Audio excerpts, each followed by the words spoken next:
বলছি গোপাল রওনা দি। মহারাজ এত ব্যস্ত হবেন না মহারাজ। হ্যাঁ হ্যাঁ, তা মহারাজ, আপনাকে দেখে মনে হচ্ছে আপনি রাতে একটু ঘুমোননি। হ্যাঁ ঠিকই ধরেছ, তাছাড়া ঘুম হবে কি করে বলো, আমার বাড়িতে যে ছোট্ট রাজপুত্র আসছে। তা অবশ্য ঠিক, সেই কবে থেকে আমাদের নাতিকে দেখার জন্য আমরা বসে আছি। আচ্ছা গোপাল, তুমি এইবারে রওনা দাও, বেশি দেরি করো না, জাহাজ ঢুকবার সময় হয়ে এলো। আপনি কিচ্ছু চিন্তা করবেন না মহারাজ, আমি একদম সযত্নে আপনার নাতি ও বৌমাকে রাজপ্রাসাদে নিয়ে আসব। গোপাল, খুঁজে পেতে কোনো রকম অসুবিধে হবে না। মনে আছে রানীমা? এখন তাহলে আসি।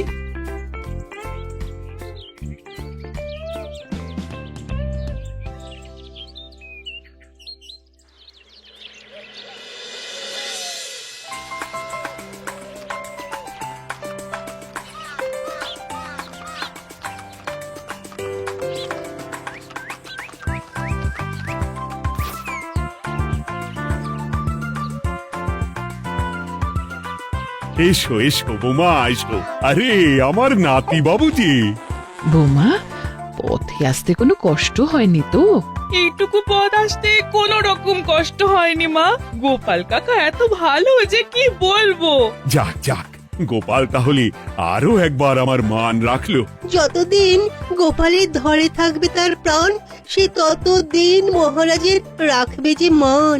হ্যাঁ মহারাজ, আমি থাকতে আপনি একদম চিন্তা করবেন না মহারাজ। বেশ বেশ বেশ। আমি তাহলে এখন আসি, কেমন? আরে আরে, কোথায় যাচ্ছ গোপাল? একেবারে মধ্যাহ্ন ভোজনটাও সেরে যাও। ও, ভোজনের ব্যবস্থা আছে, তাহলে তো থাকতেই হবে। ওই ভোজনের কথা শুনেই গোপালের জিভের ওজন বেড়ে গেল। তুমি থামো তো মন্ত্রী, আসলে আজ বিকেলেই আমাদের কুল গুরুদেব আসছেন, তোমরা সবাই থেকো, আজকেই নাতি বাবুর অন্নপ্রাশনের দিনটা স্থির করে নেব। এ তো বেশ ভালো কথা। বেশ তাহলে, বেশ ভালোই হলো। রোজ বাড়িতে খেতে খেতে জিভে একেবারে চড় পড়ে গিয়েছিল। বহুদিন পরে রাজবাড়ির পোলাও কোরমা খেয়ে পেট ভরাবো।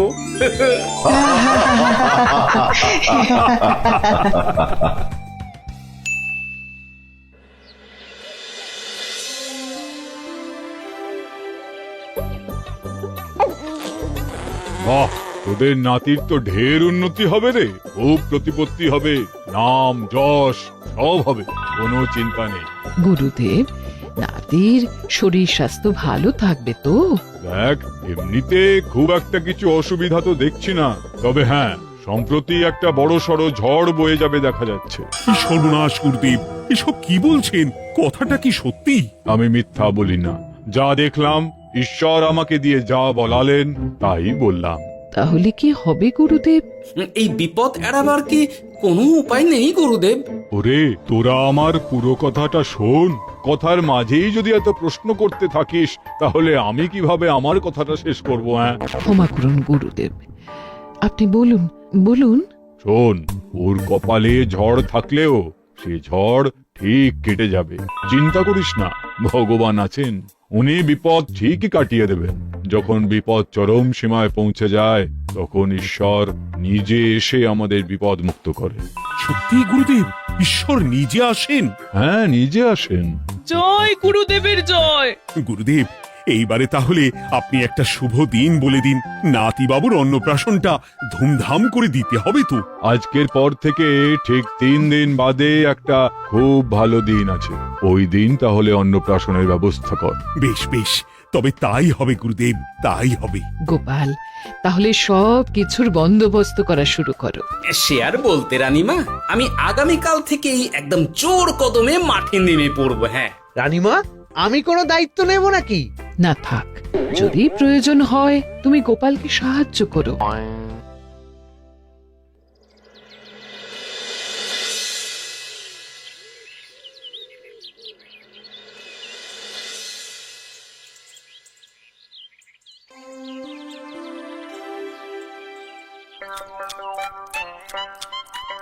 অপূর্ব হয়েছে রান্নাগুলো। সুযোগ পেয়েছে, এক একেবারে 3 দিনের খাওয়া খেয়ে নিচ্ছে। সুযোগ কি কেউ ছাড়ে মন্ত্রী মশাই? এই আপনিই বলুন না, যখনই সুযোগ পান কোষাগার থেকে একেবারে থলি ভরে ভরে মোহর সরিয়ে। থাক, মুখ বন্ধ করো, আমার ঘাট হয়েছে বলাটা। তুমি বাবু মন প্রাণ ভরে খাও, কেমন? মহারাজ, এই রকম একটা খুশির দিনেও আপনার মুখে হাসি নেই কেন? আসলে নাতিবাবু তো আর 2-1 দিন পরেই চলে যাবে, সেই কারণেই মনটা বড্ড ভারাক্রান্ত হয়ে রয়েছে। তা তো ঠিকই, আমাদের ছেলেটা আসতে পারলো না, যাও বা নাতি এলো, তাও তো এই কটা দিন কি আনন্দেই না কাটলো। আচ্ছা রানী, আমরা যদি আমাদের কাছে আরো কদিন নাতিবাবুকে রেখে দিই তাহলে কেমন হবে? মানে বৌমাকে তো ফিরতেই হবে, বিদেশে আমাদের খোকার কত কাজ বলো তো। আরে বাবা, বৌমা না হয় ফিরে গেল, নাতিবাবু কদিন আমাদের কাছে থেকে গেলে কি এমন হবে? কিন্তু দেখো না বৌমা, আমাদেরও তো একটু ইচ্ছে হয় নাতিপুতিদের নিয়ে খেলবো, আদর করব, দেখো না। ঠিক আছে ঠিক আছে, আপনাদের কাছে আমার বাবু সোনাকে রাখতে আমার কোনো চিন্তাই নেই। ব্যাস, তাহলে তো মিটেই গেল। মহারাজ, নাতিবাবুকে কদিন এখানেই রেখে দিন, আমরা সবাই আছি, ঠিক কোলে পিঠে করে তাকে সামলে নেব। বাবা বাবা, গোপাল তোমার সব দিকে কান খোলা থাকে তাই না?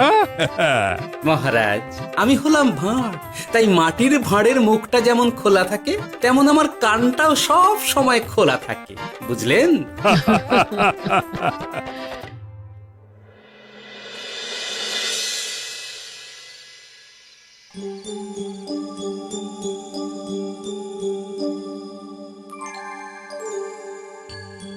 কি ব্যাপার মহারাজ, আপনি এখনো শোননি কেন? শরীর খারাপ করছে নাকি? না রানী, একটা কথা খুব ভাবাচ্ছে বুঝলে। কি কথা মহারাজ? এই যে সেদিন গুরুদেব বললেন না, যখন গভীর বিপদ আসে তখন ঈশ্বর নিজে আসেন বিপদে মোকাবিলা করার জন্য। হ্যাঁ মহারাজ, বললেন তো। আচ্ছা, ঈশ্বর কি বিপদে সত্যিই নিজে আসেন? কিন্তু তিনি নিজে তো বিশাল শক্তিধর, ক্ষমতাবান, তাহলে তিনি নিজে না এসে অন্য কাউকে পরিস্থিতির মোকাবিলা করতে পাঠান না কেন? মহারাজ, ঈশ্বর কখনো কখনো নিজেই হয়তো আসেন, অথবা কখনো কারো দ্বারা বিপদ খণ্ডন করেন। ব্যাপারটা খুবই সহজ মহারাজ। না না, কিন্তু আমার মনে হয়। মহারাজ, আপনার কি মনে হয় আমি জানি না, তবে আমার যা মনে হয় আপনাকে বলেছি। আগামীকাল একবার সভাসদদের প্রশ্নটা করতে হবে, দেখি তারা কি বলে। আগামীকাল সকালে আবার বৌমা ফিরে যাবে।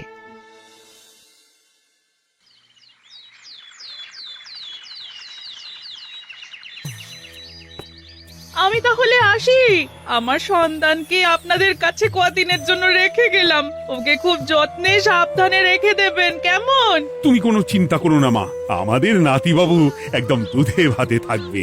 কদিন একটু দেশের মাটিটা চিনে নিক, তারপর না হয় আবার বিদেশে পাড়ি দেবে।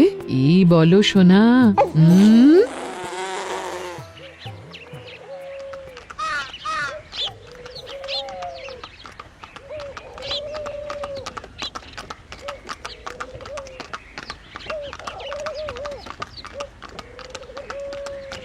বৌমা তো চলে গেল, এইবারে তাহলে আমরাও যাই। আজকেও নিশ্চয়ই বৌমার ফিরে যাওয়া উপলক্ষে রাজসভা বন্ধ থাকবে। ভুলেও এই সব কথা ভেবো না মন্ত্রী, চলো এইবারে সবাই রাজসভায় চলো, তোমাদেরকে একটা খুবই গুরুত্বপূর্ণ প্রশ্ন করব। সেরেছে, মহারাজ আবার কি প্রশ্ন করবেন ভগবান জানে। সবাই রাজসভায় এসো।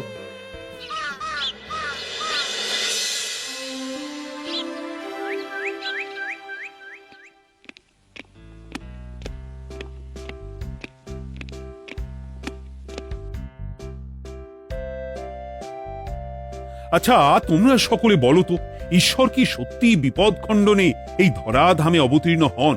আচ্ছা, তাই যদি হয় তাহলে ঈশ্বর নিজে না এসে তার প্রতিনিধি হিসেবে অন্য কাউকে বিপদ খণ্ডন করতে পাঠান না কেন?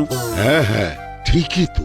কেন কেন, ঈশ্বর তো মহাশক্তিধর, উনি চাইলেই যা খুশি তাই করতে পারেন। মহারাজ, আমাদের যেমন ইচ্ছে হলে আমরা খাই দাই ঘুমাই ঘুরে বেড়াই, ঠিক সেই রকম ঈশ্বরেরও ইচ্ছা হয় নিজে নেমে এসে জগতের কল্যাণ করার। না না না, আমি কিন্তু আমার প্রশ্নের যথাযথ উত্তর পেলাম না। এই গোপাল, তুমি কিছু বলো না, একদম মুখে কুলুপ দিয়ে বসে আছো কেন? হ্যাঁ, না মহারাজ, মুখে কুলুপ দিয়ে নেই, আসলে খিদেতে পেটে ছুঁচো দৌড় দিচ্ছে।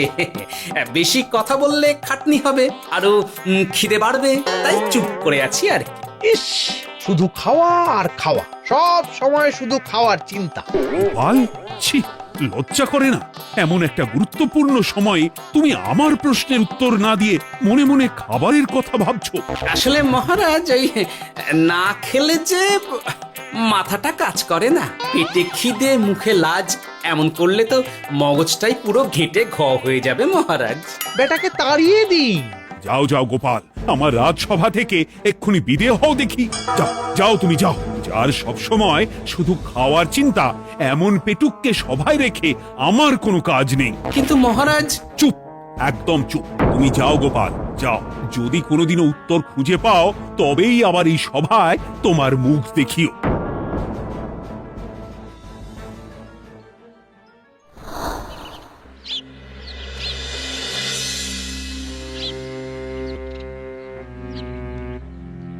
মহারাজ যে এমন সামান্য কারণে আমায় রাজসভা থেকে বার করে দেবেন ভাবতেও পারিনি। এখন কি যে করি, একে তো মাসের শেষ, সংসারে তুমুল টানাটানি। এক কাজ করি বরং, গিন্নিকে নিয়ে কদিন শ্বশুর বাড়ি চলে যায়, কদিন পায়ের উপরে পা তুলে আরাম করে আয়েশ করে দিন কাটাবো। হ্যাঁ, তাই করি।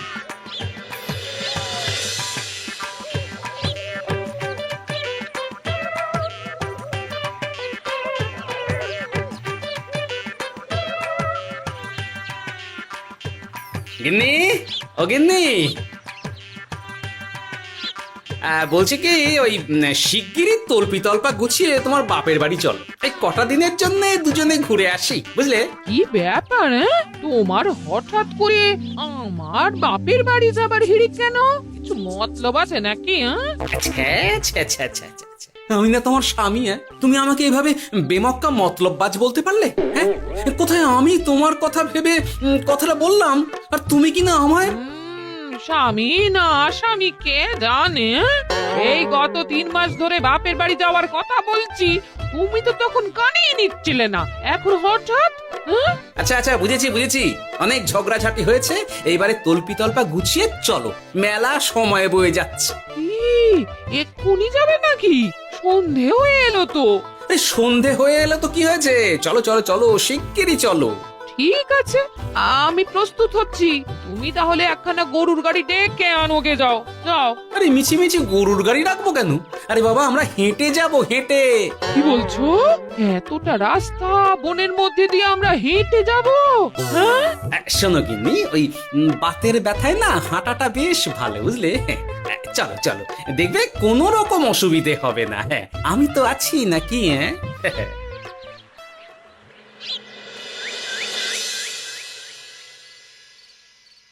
বাবা, হ্যাঁ, বনটা বেশ ঘন।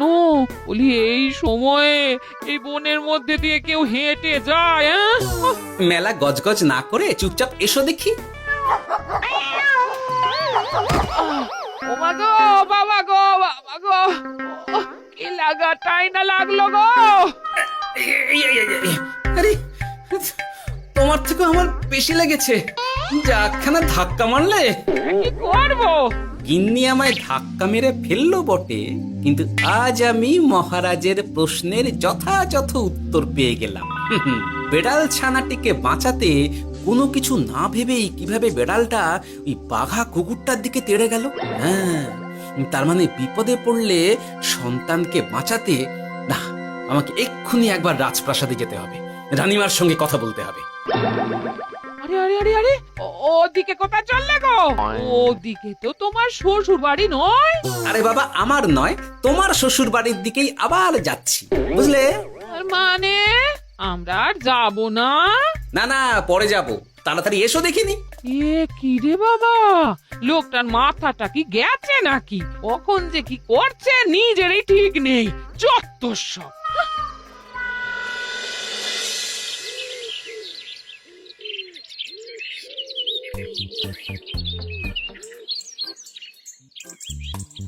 আরে গোপাল দাদা, তুমি এখন কি ব্যাপার গো? আমি একটু রানীমার সঙ্গে দেখা করতে চাই, খুব দরকার। কিন্তু এখন তো সকলে ঘুমাচ্ছে, তাই আমি তো এখন তোমাকে ঢুকতে দিতে পারবো না। আরে অযথা কথা না বলে পথ ছাড়ো, ভিতরে ঢুকতে দাও। গোপাল দাদা, তুমি এই সময় ওই ঢোকার জন্য অহেতুক জেদ করো না। তাছাড়া আমি যতদূর জানি তোমায় তো মহারাজ তাড়িয়ে দিয়েছিলেন, তাহলে আবার বহাল হব, চিন্তা করো না। দয়া করে এখন ঢুকতে দাও। গোপাল দাদা। আহ পেয়াদা, এই এই কি ব্যাপার? এত হইচই কিসের? কি হয়েছে? রানীমা, আমি আপনার সঙ্গে একটু কথা বলতে চাই, বিশেষ দরকার আছে। এসো এসো, ভেতরে এসো। তাহলে মহারাজকে তোমার পরিকল্পনা মতো বাইরে নিয়ে যেতে পারলেই উনি ওনার প্রশ্নের উপযুক্ত জবাব পেয়ে যাবেন, বলছো? সে ব্যাপারে আপনি 100% নিশ্চিত থাকুন রানীমা। এখন আপনি শুধু আমার পরিকল্পনা অনুযায়ী মহারাজকে নৌকা বিহারে যেতে রাজি করান। তারপর কি হয় সেটা আপনি নিজেই সচক্ষে প্রমাণ পেয়ে যাবেন। তোমার উপরে আমার অগাধ আস্থা গোপাল। ঠিক আছে, তুমি যেমনটা বললে ঠিক ওইভাবেই আমি নৌকা বিহারের ব্যবস্থা করছি। রানীমা, দেখবেন এই পরিকল্পনাটা যাতে কোনোভাবেই পাঁচকান না হয়, তাহলে কিন্তু সব ভেস্তে যাবে। নিশ্চিন্তে থাকো গোপাল, কিচ্ছু হবে না, নিশ্চিন্তে থাকো।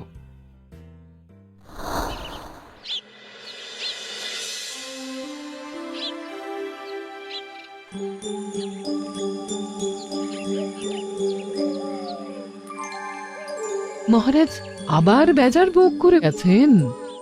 কি করব, আমি এখনো যে আমার প্রশ্নের উত্তর খুঁজে পাইনি। এইভাবে আপনি আর কতদিন মুখ ভার করে বসে থাকবেন শুনি? কি জানি, কিছুই আর ভালো লাগে না যে। বলছি শুনুন না মহারাজ, নাতিকে নিয়ে চলুন না, আমরা একটু নৌকা বিহারে যাই, তাহলে ওরও ভালো লাগবে আর আপনার মনটাও বেশ অন্যরকম হবে। ঠিক আছে, তাহলে চলো একটু নৌকা বিহার করে আসি।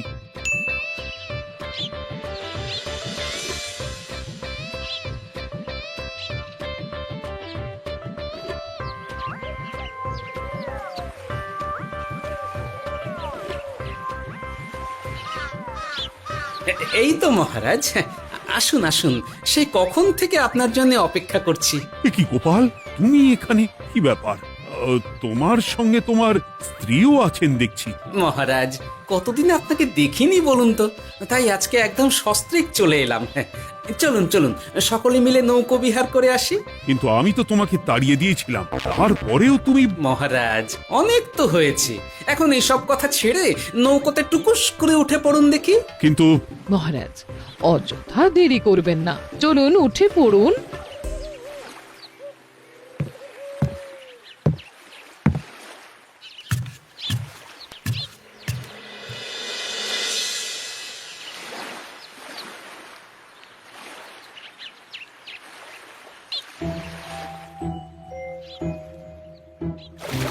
এ কি?